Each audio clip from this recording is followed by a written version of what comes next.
the second interruption. No, actually this is number one. The first was only the introduction. This is the first interruption of the evening. At this time we would like to have a very short homage to Shirley Beatty. Shirley Beatty is a member of the class of 1952, and she is the instigator of the Gold Club. It's because of Shirley's efforts that the Gold Club is in existence, and we're having this wonderful evening, and for the past 2 years had also wonderful evenings. Probably not everybody knows Shirley, but those of us who do, I'm going to read a letter or note from Beverly Meyer. If you remember Beverly Meyer, again, class of 52, she married Bill Hynek of the class of 50.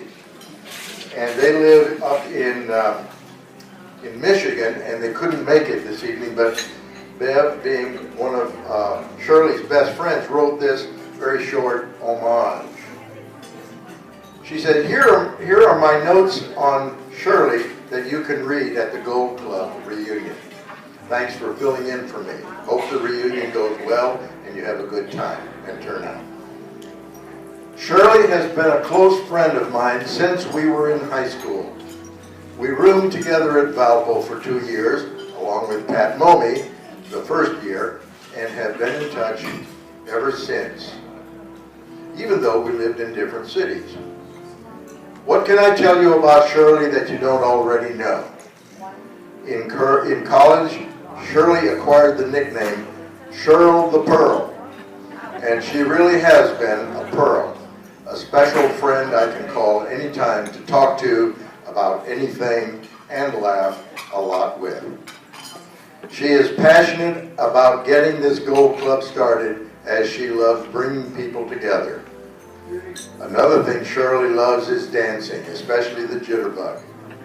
She was usually the first one on the floor when the music started, and in recent years sent a lot of fun videos, has seen a lot of fun videos on the internet.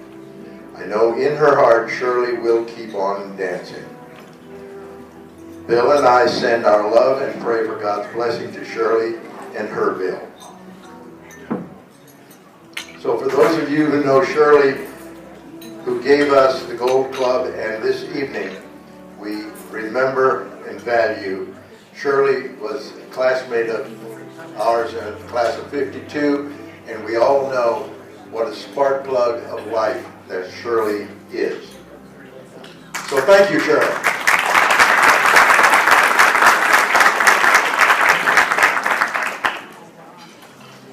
Now at this time, I would like to introduce to you somebody who is very important for the Lutheran High School Association. If you remember Paul Lang, who does not remember Paul Lang? Paul Lang was the guy that almost single-handedly got us all together. And standing in his shoes is Tim Hippenbecker, who is currently the president of the Lutheran High School Association. Tim is one of the unique characters in Lutheran education in the St. Louis area.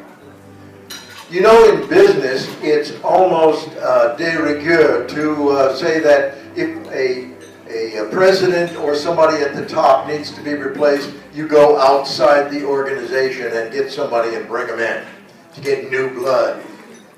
In Lutheran High School, especially at Lutheran North and in the association, we have gotten our administrators homegrown. You remember Rich Wallace. You remember a number of other people who have Casey Meyer,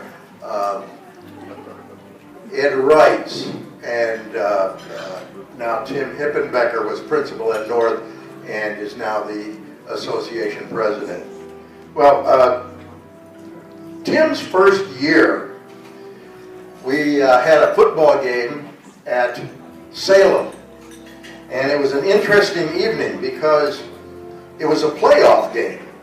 And Yogi Berra presented the sectional trophy because he was there that evening because his wife was from Salem. And during the game, it rained and it lightninged. In those days, we didn't call it a football game because it just rained or was a little bit of lightning.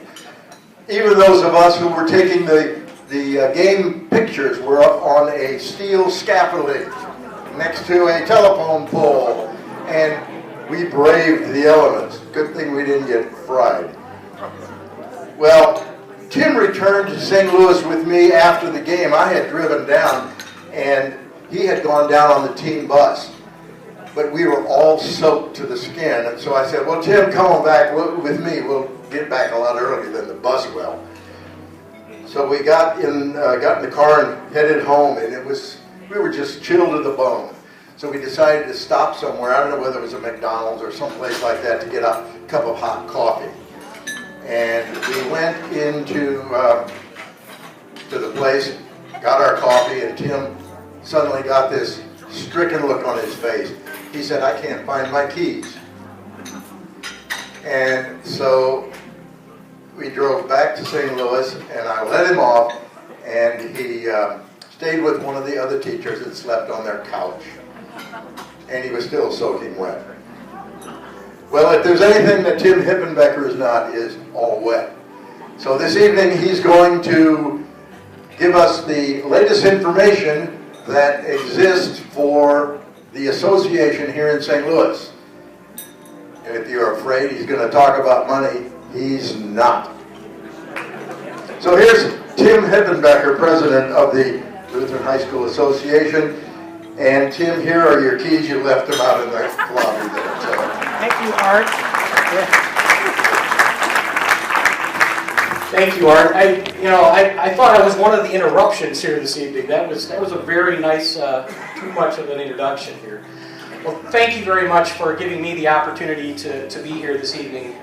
This group is always a lot of fun to be around and to hear the stories. In fact, this group came up with another story that I just found was really kind of interesting, and I did a little bit of research on it, but I wanted to ask you if any of you remember when video games in the early mid-70s came out. There was this thing called Pong. I don't know if you remember that. How many of you remember that?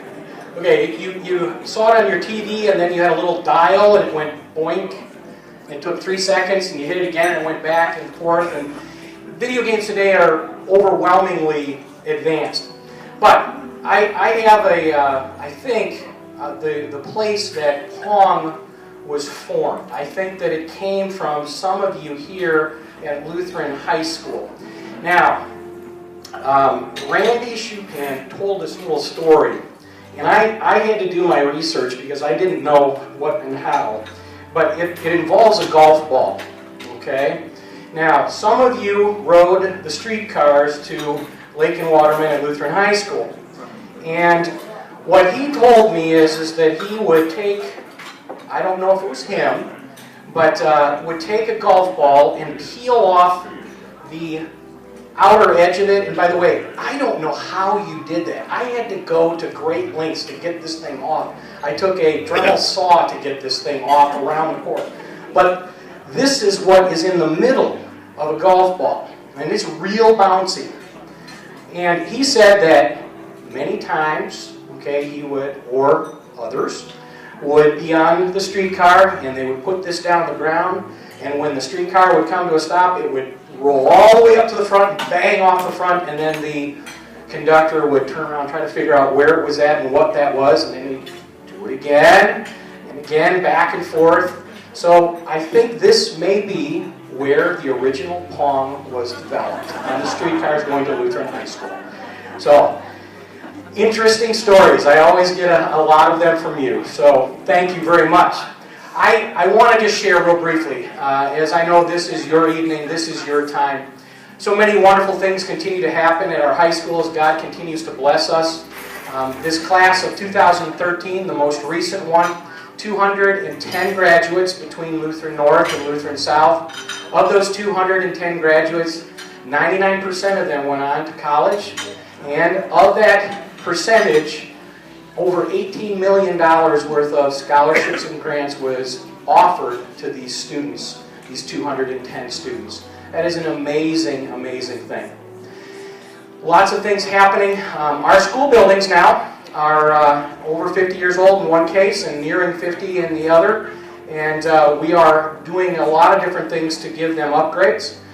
This last couple of years we have been upgrading a lot of our classrooms and labs. At Lutheran North, we have now brand new chemistry and biology lab with another one on the way. Several classrooms being refurbished at Lutheran South.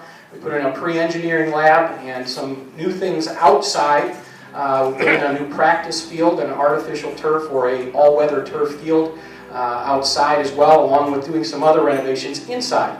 So we continue to make strides there to continue to make our facilities the best they can for some of the best kids in St. Louis. One of the other things that's very new on the horizon is an international student program. This past year we introduced, or this school year we introduced an international program with a dorm component. And we have about 20 students right now from around the world that are living now in a dorm that are connected to our school and also will be connected in our communities and our churches. We are planning to grow that program over the next 3 to 5 years to as many as 200 students to be a part of our schools. So it is a really exciting part of our program for the future. So many things going on, and as Art promised, I will live up to that. We're not asking for any money. I just want to say certainly thank you to all of you. Where our schools are today are a direct result of where they have been and where they've come from. And as I sit here and look out over the audience here this evening, we are simply thankful to know that the future Christian leaders back in the day are here and have done those things for us in our schools and for this community. So all we can say to you is thank you. Thank you for everything that you have done, and also thank you for the relationships, the lifelong relationships that you have made and continue to nurture. And we also see that happening in our graduates now today as well. So again, I say thank you to you. Enjoy your evening.